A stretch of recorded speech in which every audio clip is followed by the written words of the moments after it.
All right, today we're pulling back the curtain on the world of pop music. We're going to find out exactly how a song goes from a tiny idea in a studio to a massive global hit that absolutely everyone knows. You totally know the feeling, right? One day you hear a song for the first time, and then suddenly it's everywhere. It's on your playlist, it's in every store, it's all over your social media feed. So how does that actually happen? How does one song become a worldwide smash, seemingly overnight? Okay, so to really get it, we have to start at the very beginning, the moment the song is born. Turns out there's a pretty clear anatomy to a hit song, a few key ingredients that just work. So most pop songs follow this kind of reliable formula, and it's designed to keep you totally hooked. First, you have the verses, which are there to tell the story. Then, bam, you hit the chorus. That's the big, catchy, super memorable part that's engineered to get stuck in your head. And finally, you've got the bridge, which kind of switches things up and gives you a little break before that last huge chorus comes back in. And what are these songs actually about? Well, usually, they're about things that pretty much everyone can connect with. Songwriters tend to focus on these universal themes, like friendship, all the ups and downs of growing up, and just emotions we all feel. The language is usually super direct, so the message hits home for as many people as possible. But look, a great song idea and lyrics you can relate to, that's really only half the battle. To get that super professional, polished sound you hear on streaming services, modern technology is absolutely crucial. At the heart of pretty much any recording studio today is the digital audio workstation, or what everyone just calls a DAW. You can think of it like the ultimate command center for making music. It's the software where producers take all the separate parts, the vocals, the beats, the melodies, and mix them all together into one perfect-sounding track. You've definitely heard of this next one, auto-tune. And yeah, it can be used to make those crazy robot voice effects, but most of the time, it's used in a way you don't even notice. It's a tool that helps producers make sure every single note the singer hits is perfectly on key. It's what gives modern pop that flawless, crystal-clear sound. And the sound of pop itself is really shaped by technology. You've got synthesizers creating all these cool electronic sounds you just can't get from a normal instrument. Drum machines lay down those powerful, steady beats that make you want to move. And then there's sampling, which is a super clever technique of taking a little piece of an old song and using it to create something that feels totally new, but also a little bit familiar.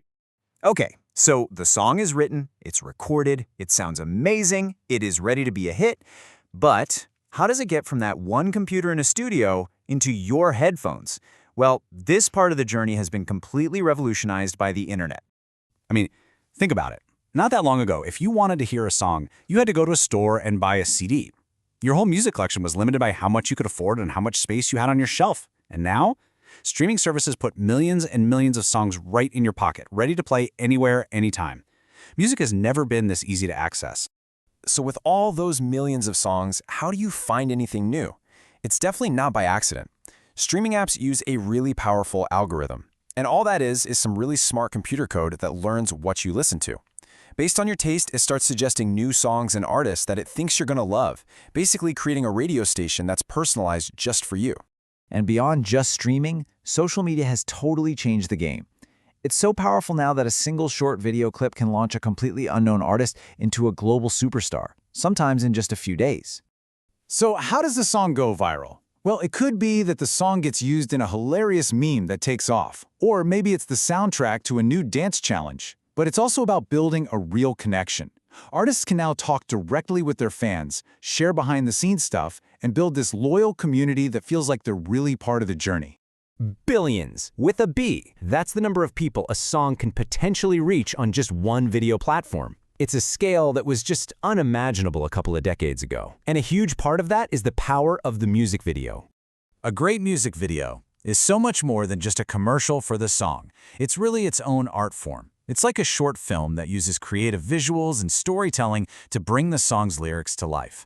A truly amazing video can take a good song and make it absolutely unforgettable. So at this stage, a hit song really isn't just a song anymore. It starts to become part of our culture. It becomes a real phenomenon that you don't just hear. You actually experience it. And there is no bigger music experience than a live concert. We are talking about massive stage designs, incredible light shows, even pyrotechnics. But more than all the spectacle, it's about being in a crowd with thousands of other fans, all singing every single word together. It's this powerful, shared moment. And of course, you got to get the t-shirt to prove you were there. And this really gets to a key point. Even though we have millions of songs in our pockets, nothing has been able to replace the raw energy and connection of a live show. That shared experience is still a totally unique and essential part of loving music. But the pop experience isn't only about what you hear. What you see is a huge part of it too. An artist's whole identity is tied up in their personal style, which is why fashion and pop music are so deeply connected. Pop stars are massive trendsetters. They work with the world's top fashion designers, creating these iconic looks for music videos and red carpets that everyone ends up talking about. A unique style helps an artist build their brand and really stand out from the crowd. So we've walked through how a song is made, how it gets to us, and how it becomes this huge cultural event. But the music industry never, ever stands still. So let's look ahead and ask, what's coming next for pop music?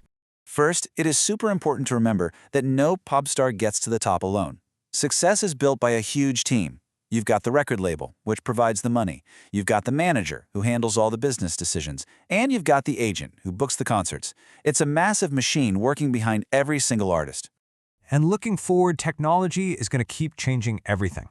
I mean, imagine attending a concert in virtual reality right from your own room. Or what about artificial intelligence that actually helps songwriters compose new melodies? We're also going to see way more diversity, more artists from around the world collaborating. And the lines between music genres will just keep getting blurry. Which leaves us with one last, kind of wild question to think about. As technology gets smarter and more creative, could the human element of songwriting ever really be replaced? It's definitely something to think about the next time you hear a brand new song that you just can't get out of your head.